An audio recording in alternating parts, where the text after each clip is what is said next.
जो गुनाहों से बचने की कोशिश करते हैं लेकिन उनसे फिर भी गुनाह हो जाते हैं। वाखरून अतरफू बिजुनूबिहिम खलतू अमलन सालिहन व आखर सय्यिआ। अल्लाह ने ऐसे मुसलमानों का भी जिक्र किया कुरान में कि कुछ ऐसे हैं जो अपने गुनाहों का इतराफ करते हैं, उन्होंने अच्छाइयों को नेकियों के साथ मिलाया हुआ है, लेकिन उनको फिक्र है कि ये छूटने छोड़ने हैं, क्योंकि उनका असल हदफ क्या है? आखिरत। सवाल पैदा होता है जब उनका असल हदफ आखिरत है, मंजिल उनकी आखिरत है, तो फिर उनसे गुनाह होता क्यों है? गुनाह बाज दफा इसलिए भी हो जाता है कि आप अपनी आदत से मजबूर हो चुके होते हैं, हथियार डाल देता है इंसान। देखो, एक बीमार आदमी चाहता है ना कि मेरी सेहत अच्छी हो, सेहत पर तो हरेक का ईमान है ना, लेकिन आदत पड़ गई है चरस पीने की, उसको पता है कि नुकसान है।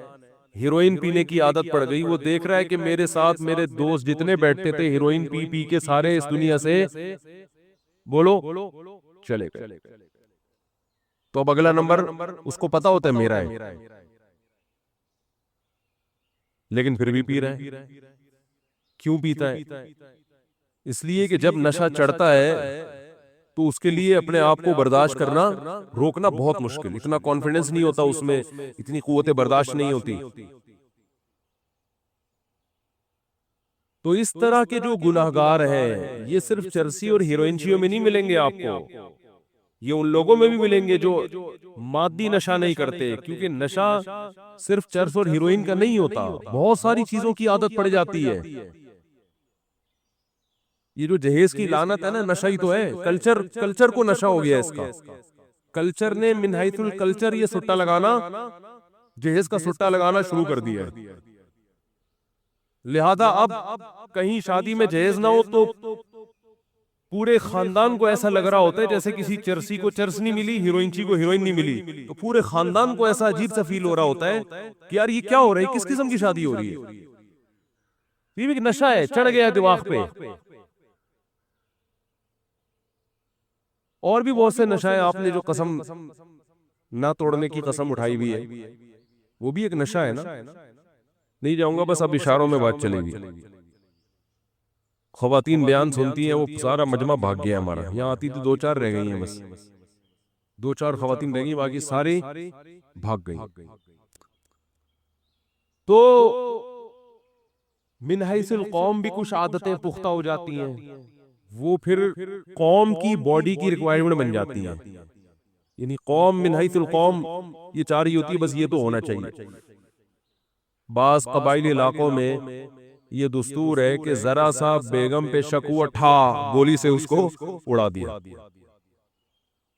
एक साहब मुझे बता रहे थे किसी कबीले का वाकया, किसी खातून को किसी आदमी के साथ देखा, जान से मार दिया। मैंने कहा ये तो सही नहीं है, सबूत किया है कि इसने बदकारी की नहीं की, तो वो कहने लगे भाई हमारी रस्म है, हमारे ऐसा होता है। अब वो रस्म छुड़वा नहीं सकता कोई भी उनसे, कौमी रस्म बन चुकी है। यानी अब आप छुड़वाने की कोशिश करो, आप दुनिया छोड़ दोगे, रस्म नहीं छूटेगी इल्ला माशाअल्लाह। तो ऐसे ही बॉडी को भी कुछ चीजों की आदत पड़ जाती है। फोश फिल्में देखने की आदत पड़ जाती है नौजवानों को, और अपनी ख्वाहिशात को हराम तरीके से पूरे करने की आदत पड़ जाती है। गालियां देने की आदत पड़ जाती है, बात बात पे जबान पे क्या आ रही है, गाली आ रही है। गुटकों की आदत पड़ जाती है, पता है नुकसानदेह। देखो, जो इस्लाम आपको दिन में दर्जनों दफा मिसवाक करने का हुक्म दे रहा हो, वो गुटका आपके मुंह में बर्दाश्त करेगा जो वो मजहब? नबी सल्लल्लाहु अलैहि वसल्लम सुबह उठते ही मिसवाक, हर नमाज में मिसवाक, इतना दांतों को साफ रख रहे हैं। तो चलो आप मिसवाक नहीं करते, इस्लाम के हुक्म को छोड़ दिया, ये ब्रश नहीं करते, दांत साफ नहीं करते, इस्लाम के हुक्म को छोड़ दिया, हुक्म के ऑपोजिट तो ना चलो ना। आपने तो हुक्म छोड़ा भी कि दांत साफ नहीं कर रहे, ऊपर से गंदा करने का पूरा इंतजाम। और गंदा भी ऐसा नहीं कि चलो कोई रोटियों या गोश्त फंसा हुआ है, गंद। गुटखे के मरीजों के आप मुंह देखा करो अपनी जिम्मेदारी पे। ऐसा ना हो आप कहें कि मुझसे आपने मशवरा दिया तो हम देख रहे हैं। कैसा गंद माजरत के साथ कोई गुटखे की मरीज बैठे हुए हैं भाई, माजरत जी। नहीं, वो कहेंगे हम अपने खिलाफ थोड़ी सुनने के लिए आए हैं, एहतियातन। तो किस कदर गंद भरा हुआ होता है मुंह के अंदर, तो ये इस्लाम बर्दाश्त करेगा इस गंदगी को, जो आपको बार बार अस्सुआकु वत्तअत्तुरु मिन सुननिल अंबिया, रसूलुल्लाह सल्लल्लाहु अलैहि वसल्लम ने फरमाया मिसवाक यानी दांतों को साफ रखना और खुशबू का इस्तेमाल ये पैगंबरों की सुन्नत है। सारे पैगंबरों में ये चीज कॉमन थी।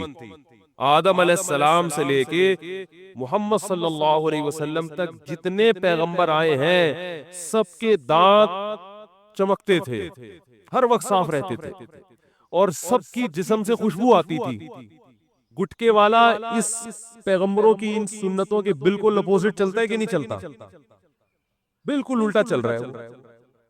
लेकिन आप बोलो नहीं छूटेगा भाई, आदत पड़ गई है, नमाज छोड़ने की आदत पड़ गई है। हमारे एक दोस्त थे, हम जहां रहा करते थे ना, तो नमाज पढ़ने के लिए हम जब मस्जिद में आते तो हमारे एक दोस्त थे, उनकी हमेशा फजर में एक रकत निकलती थी, हमेशा। हम उनसे कहते थे यार चलो कभी हो गया, रोजाना ही आपकी एक रकत निकली हुई होती है। उन्होंने कहा क्या करूं यार, मैं बस जब भी पहुंचता हूं ये होता है वो होता है, वो ये हो जाता है वो हो जाता है, और कुछ ना कुछ हो ही जाता है।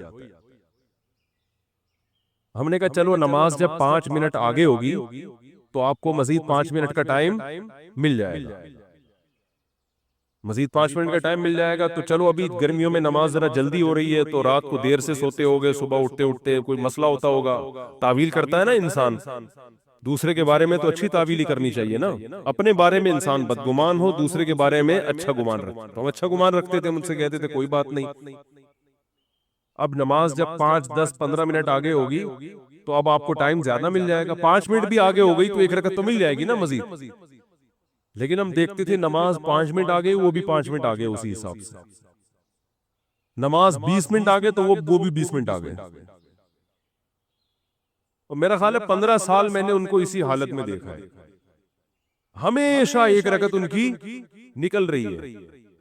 ये भी नशा है, चरस और हीरोइन की तरह, टाइम पे ना पहुंचने का नशा। चलो गनीमत है पढ़ रहे थे, ये भी बड़ी बात है।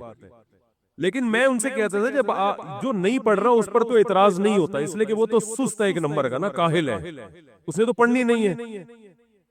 लेकिन आपने कुर्बानी तो दे दी ना, नींद कुर्बान हो गई, वुजू कर लिया, मस्जिद की तरफ आ गए, सर्दी गर्मी का ख्याल नहीं किया, तो जब ये इतनी टेंशन लेनी है ही तो यार 5 मिनट पहले आ जाओ। लेकिन लत पड़ जाती है इंसान को, हकीकत बता रहा हूं मैं। आपने देखा होगा मस्जिदों में सफ़े अव्वल के नमाजी वो सफ़े अव्वल ही के होते हैं, वो हमेशा आते हैं पहले। दूसरी सफ के नमाजी पूरे साल दूसरी, तीसरी के नमाजी पूरे साल तीसरी में होते हैं, ये होता है। तो ज्यादातर जो गुनाह होते हैं या जो बुराइयां मुआशरे में फैली हुई हैं, उन लोगों की जो आखिरत पर ईमान भी रखते हैं, आखिरत को बनाना भी चाहते हैं, उनके ज्यादातर मसाइल ये है कि उनको किसी न किसी बुराई की लत पड़ चुकी होती है, आदत पड़ चुकी होती है, और वो उसको छोड़ने में सीरियस नहीं होते, और वो बस एक उजर करते हैं यार हमें क्या हो गई है, आदत हो गई है, हमसे नहीं छूटती। जिसको जमात छोड़ने की आदत हो जाए वो जमात से नहीं पढ़ता, जिसको नमाजें कज़ा करने की आदत हो जाए उसके लिए नमाज पढ़ना वबाले जान है। कह रहे कैसे पढ़े, उठे कैसे। हमारे हजरत मुफ्ती रशीद अहमद साहब की खानका में एक साहब आए, पहले तो लोग बुजुर्गों के पास जाके अपनी इस्लाह करवाते थे, उनसे फजर में उठा नहीं जाता था, और थे भी डॉक्टर। हजरत को खत लिखा कि मुझसे नहीं उठा जाता, मेरी नींद बहुत गहरी है, कुछ भी हो जाए मैं नहीं उठ सकता फजर में। तो आ गए खानका में, हजरत ने फरमाया ठीक है सो जाएं आप, सुबह देखते हैं। नहीं उठे सुबह, 4 आदमियों के जिम्मे लगाया, इनको उठाओ, लेकिन वो ऐसी नींद, भाई नहीं उठा, भाई नहीं उठ सकता, मैं नहीं उठ सकता भाई, बहुत सख्त नींद आ रही। तो 2-4 दफा हजरत ने ट्राई किया, देखा कि ये तमीज से समझ में इनकी बात नहीं आ रही। तो हजरत के जिन्नात की ठुकाई वाले वाकयात भी उन्होंने पढ़े हुए थे। एक जिन किसी तालिब इल्म पे आ गया था, तो वो तालिब इल्म बहुत सारी जगहों पर गया, यानी उसके घर वाले लेकर गए, वो जिन उतर के नहीं दे रहा था ना, और जिन का कहना यह था मैं बांग्लादेश से आया हूं, इसको बांग्लादेश लेके जाऊंगा मैं। ठीक। तो हमारे हजरत के यहाँ वो आया, तो हजरत गए उसकी खैरियत मालूम करने के लिए, तो उस वक्त वो जिन उसके ऊपर आया हुआ था। अब जिन जब आया हुआ था तो उसने कहा कि हजरत पे हमला करने लगा वो। तो जिन्नात से जो डरता है ना, वो गया काम से, ये ज़हन में रखो। हजरत ने आगे बढ़ के ना, एक वो हवा में उछल रहा था कमबख्त, असल में तो तालिब इल्म था लेकिन उसमें जिन चढ़ा हुआ था ना, तो वो हवा में उछल रहा है। तो हजरत का हाथ भी माशाल्लाह लंबा, लुधियाना के पंजाब से ताल्लुक था हजरत का। होते हैं ना पंजाब के बड़े बड़े माशाल्लाह जमींदार होते हैं, बड़ी बड़ी पगड़ियां होती हैं। तो हजरत की हाइट भी अच्छी थी, तो हाथ भी लंबा। तो जैसे ही वो उछल के करीब आया, हजरत ने एक जोरदार थप्पड़ रसीद किया उसको, इतनी जोर से मारा कि वो बेहोश होके गिर गया। काफी देर बाद उसे होश आया, उसने कहा हम जा रहे हैं। उसने कहा हम जा रहे हैं, और वो हजरत का तमाचा जिन्नात में मशहूर हो गया था। उसके बाद बहुत दफा ऐसा हुआ, किसी पे जिन आया, ये वाकया हजरत की किताब में भी लिखा हुआ है, ये हमने तो बराह रास्त सुना है। कई बार ऐसा हुआ कि किसी पे जिन आया, उसने हजरत को फोन किया, तो हजरत ने कहा ठीक है मैं आ रहा हूं। हजरत जब पहुंचे तो बंदा बिल्कुल ठीक था। अहले खाना ने बताया कि जिन्नात ये कहकर गए हैं कि मुफ्ती रशीद अहमद साहब आ रहे हैं, हम जा रहे हैं। मुफ्ती साहब आ रहे हैं, हम जा रहे हैं। रोब बिठाओ, रोब। वाकई आ ही गया तो अपना भी एक सुना दूं। किसी पे जिन आया हुआ था हमारे किसी रिलेटिव पे।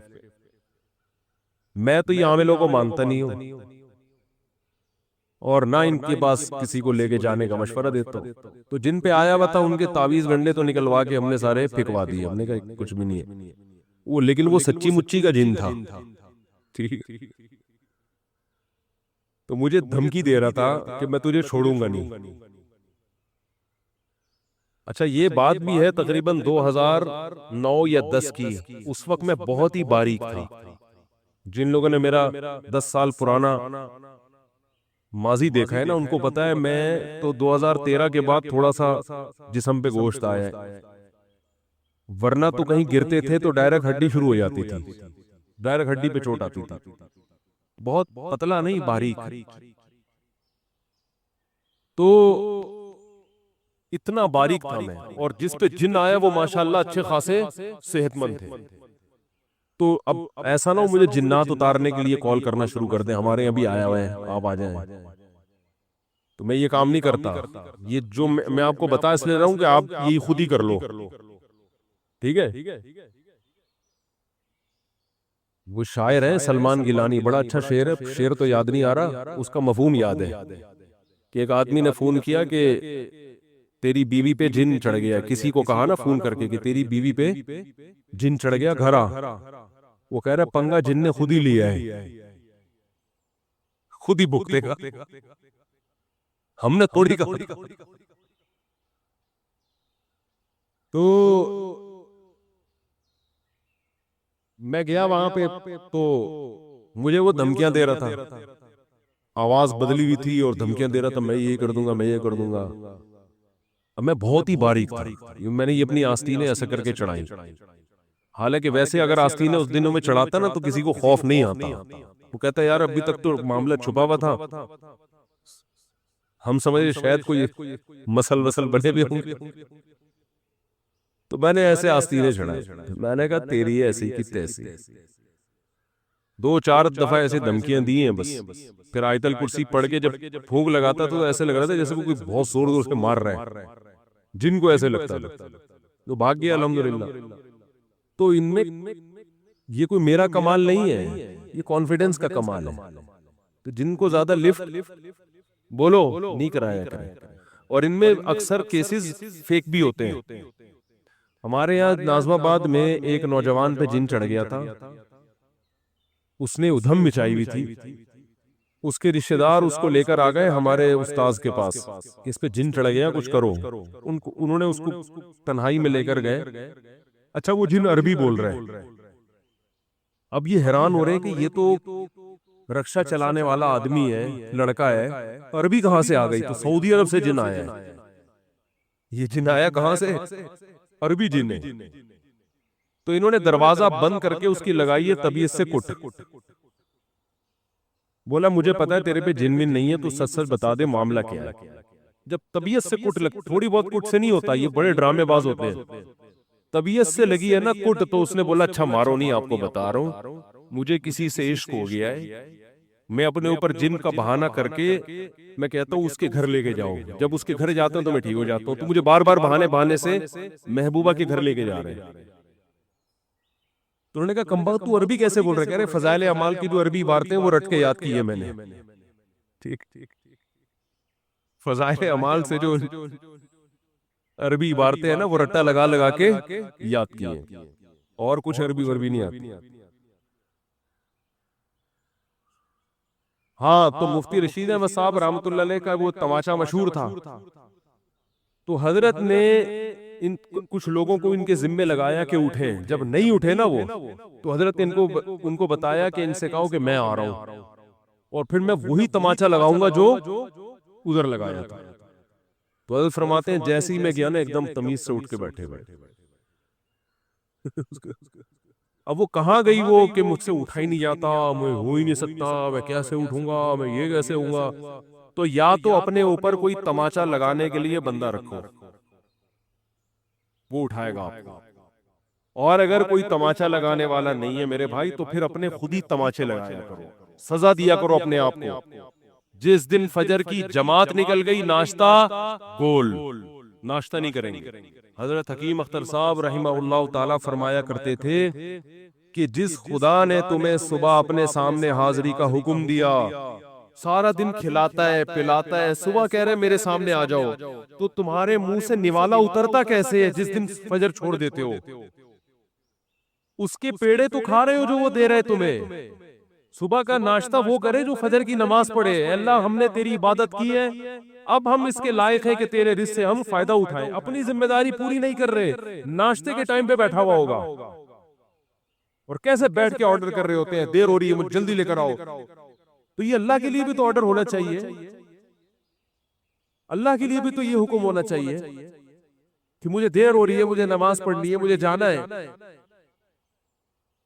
तो जब तक मेरे भाई इंसान संजीदा ना हो और अपने आप को सजा ना दे, तो जिन गुनाहों की लत पड़ चुकी होती है वो गुनाह आराम से छूटते नहीं है, उनमें सीरियस होना पड़ता है, जिहाद करना पड़ता है, ऐसे नहीं हो जाता वो। अगर अल्लाह ना करे आपको फुहुश फिल्मों की आदत पड़ गई है, नौजवानों में ये मर्ज बहुत फैल रहा है, सजा दो अपने आप को, सजा। बोले ये काम अगर मैंने किया तो ये सस्ते में नहीं होगा, इसकी पेनल्टी लगेगी, सजा दूंगा अपने आप को, मैं सस्ते में नहीं छोड़ दूंगा। अगर नमाज छूट गई, सजा दो अपने आप को। गाली जबान से निकल गई, सजा दो अपने आप को। जब सजाएं दोगे तो ये इसकी अलामत होगी वाकई आप आखिरत को चाहने में मुखलिस हो, वरना जबानी दावे, जबानी बातें अल्लाह के यहाँ काबिल कबूल नहीं है। तो वलनबलुवन्नकुम बिशैइन मिनल खौफि वल जूइ व नक्सिम मिनल अमवालि वल अनफुसि वस्समरात। इसी में सब्र भी है, बेसब्री की भी आदत पड़ती है, में सब्र करना पड़ता है। हमारे हजरत के एक मुरीद थे, उनको गुस्सा बहुत आता था, फिर गुस्सा जारी करते रहते थे, वो सब्र नहीं था उनमें। हजरत को खत लिखा कि मैं अपनी इस्लाह चाहता हूं, मैं गुस्से में पागल हो जाता हूं। हजरत फरमाया जिस दिन गुस्सा जारी करो ना, उनकी तनख्वाह के हिसाब से हजरत ने फरमाया कि इतने पैसे सदका करो। गुस्सा आया, जारी कर दिया। बाद में निदामत हुई कि यार नहीं होना, ज्यादा हो गई, तो क्या करना है? फरमाया 500 रुपए सदका कर दो। ये थप्पड़ है जो अपने ऊपर लगाया जा रहा है। तो शुरू शुरू में तो ऐसा हुआ कि बार बार जब सदका करना शुरू किया तो फिर आदत पड़ना, फिर गुस्से पे कंट्रोल करने की आदत शुरू। एक साहब ने हजरत को खत लिखा, मुझे अपनी बीवी पे बहुत गुस्सा आता है बिला वजह, और उसको मैं हद से ज्यादा फिर डांटता हूं। हजरत ने फरमाया कि जब हद से ज्यादा आप गुस्सा करें ना, तो आपकी सजा ये कि बाद में बीवी से माफी मांगे। अब जिस आदमी को बीवी पे गुस्सा बहुत ज्यादा आ रहा हो, तो तकब्बुर की वजह से आता है ना, कि ये मातहत है तो रोब झाड़ रहे, उसके लिए माफी मांगना आसान काम बोलो नहीं है, क्योंकि माफी मांग के आप तो अपने आप को गोया नीचे कर देते हो, रुस्वा कर देते हो। माफी मांगना आसान थोड़ी है। तो उसने मुझे बताया कि यार ये काम मेरे ऊपर इतना शाक गुजरता है कि अगर मैंने बीवी पे गुस्सा किया तो बाद में मुझको माफी मांगनी पड़ेगी। ये इतनी टेंशन वाला काम था मेरे लिए कि मैंने कहा गुस्सा ना करो, ये आसान है, गुस्सा करके बाद में माफी मांगना ये बहुत मुश्किल काम है। तो कुछ तो करे, कुछ आगे कदम बढ़ाना पड़ेगा मेरे भाई। मैंने कहा था ना वो डायरी वायरी लेके बैठे, तो हो सकता है अब डायरी मिल गई हो आपको घर में। एक हफ्ता तो मैंने कहा था तलाश करने में लगेगा कि अपनी खामियां लिखे उस डायरी में बैठ के। भाई बोला था ना, अरे क्या हो गया, भूल भुलैया इतवार के बयान में बोला था कि डायरी लेके बैठे, उसमें हमारे जो उस्ताद है ना जिनसे मैंने पढ़ा है, 92 में उनका मैंने पहला बयान सुना था। वो बयान यही था कि अगर आप आखिरत चाहते हो ना, तो एक डायरी लेके उसपे अपनी खामियां लिख दो सबसे पहले, आपको पता तो चले मेरे अंदर ये बुराई है।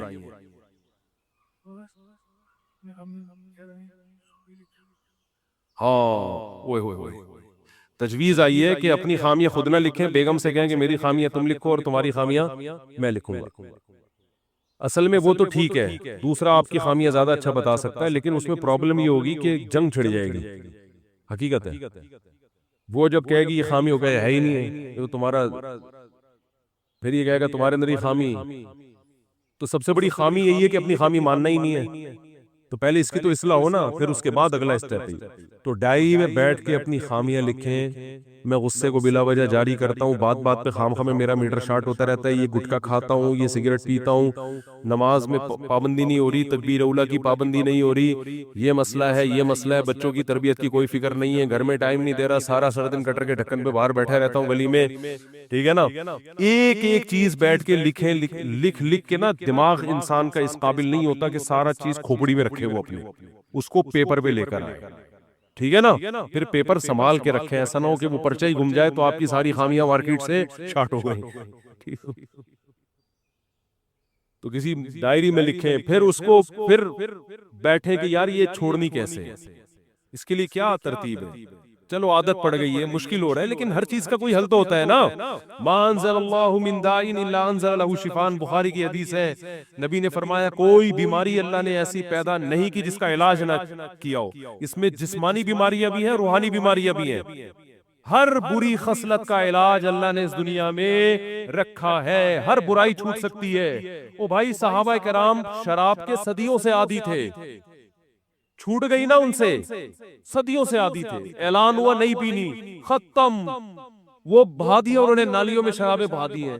कितनी टेंशन हुई होगी कुछ दिन उनको, बुत परस्ती उनके खून में शामिल हो चुकी थी, छोड़ दी ना ऐसी तौहीद।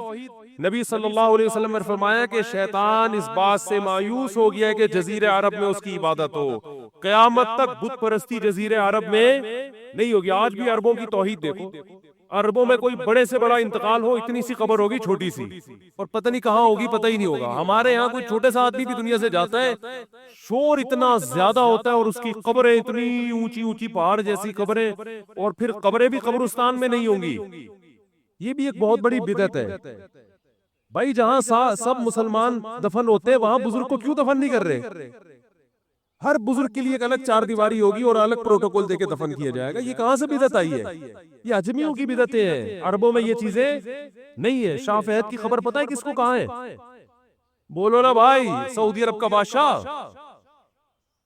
शाह फैसल की कब्र का पता है? कह रहे भाई दुनिया से चले गए तो आम मुसलमानों की कब्रिस्तान में बड़े बड़े उलमा, शेख बिन बाज का कोई मजार देखा किसी ने?